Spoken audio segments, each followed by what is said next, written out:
নমস্কার, আমার নাম নবনীতা ভট্টাচার্য আর আপনারা দেখছেন আমার চ্যানেল বক্রমবাজ। প্রতিবারের মতন আমি আবারও চলে এসেছি নির্দিষ্ট একটি বিষয় নিয়ে আপনাদের সঙ্গে কথা বলতে। আজকে যে বিষয়টা নিয়ে কথা বলবো সেই বিভাগটার নাম হচ্ছে খেল খেল মেয়ে। সাধারণত মেয়েদের খেলা আর বিভিন্ন দিক তুলে ধরা বা মেয়েদের খেলার যে অ্যাচিভমেন্ট সেগুলো তুলে ধরাই আমার এই সেগমেন্টের মূল লক্ষ্য।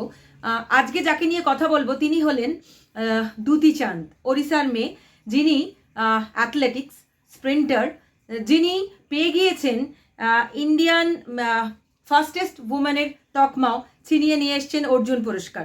তবে তার জার্নিটা এতটাও ইজি ছিল না।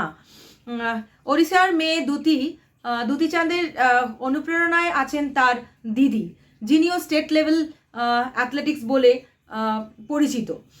তবে দ্যুতি নিজের গ্রামের রাস্তায় দৌড়ে বেড়াতো, ফলে গ্রামের লোকেরা তাকে অনেক সময় মজা করে পাগল বলেও ঠাওরাতো। এই দৌড়ই দ্যুতিকে নিয়ে এনে দেয় চ্যাম্পিয়নের তকমা। তবে ডোপ টেস্টে দ্যুতির টেস্টোস্টেরন হরমোন ধরা পড়ায় খেলা বন্ধ হয়ে গিয়েছিল। তার বিরুদ্ধেও দ্যুতি রুখে দাঁড়ায় এবং তার নিজের ওপর যে পাবন্দি এসছিল, যে বাধা এসছিল, তা সরিয়ে রেখে একের পর এক চ্যাম্পিয়নের যে সম্মান তিনি নিয়ে আসেন। দেশের জন্য জিতেছেন ব্রোঞ্জ, সিলভার এবং গোল্ডও। 2019-এ দ্যুতি ডিক্লেয়ার করে যে তিনি LGBTQ প্রতিনিধি। তার গার্লফ্রেন্ডের পরিচয় তিনি রিভিল করেন এবং এই যে তিনি শুধু মানে খেলা নয়, সমাজের মুখোমুখিও দাঁড়ানোর সাহস রাখেন, যা সত্যি, যা ন্যায়, তার বিরুদ্ধে রুখে দাঁড়ান।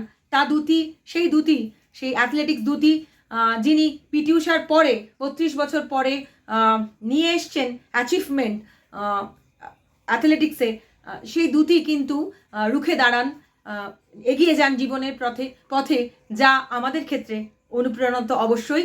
আমরা মনে রাখবো দ্যুতি চাঁদকে, মনে রাখবো দ্যুতি চাঁদ হচ্ছেন ইন্ডিয়ান ফাস্টেস্ট উমেন, যিনি পেয়েছেন অর্জুন পুরস্কারও। ভালো থাকবেন, আবার দেখা হবে।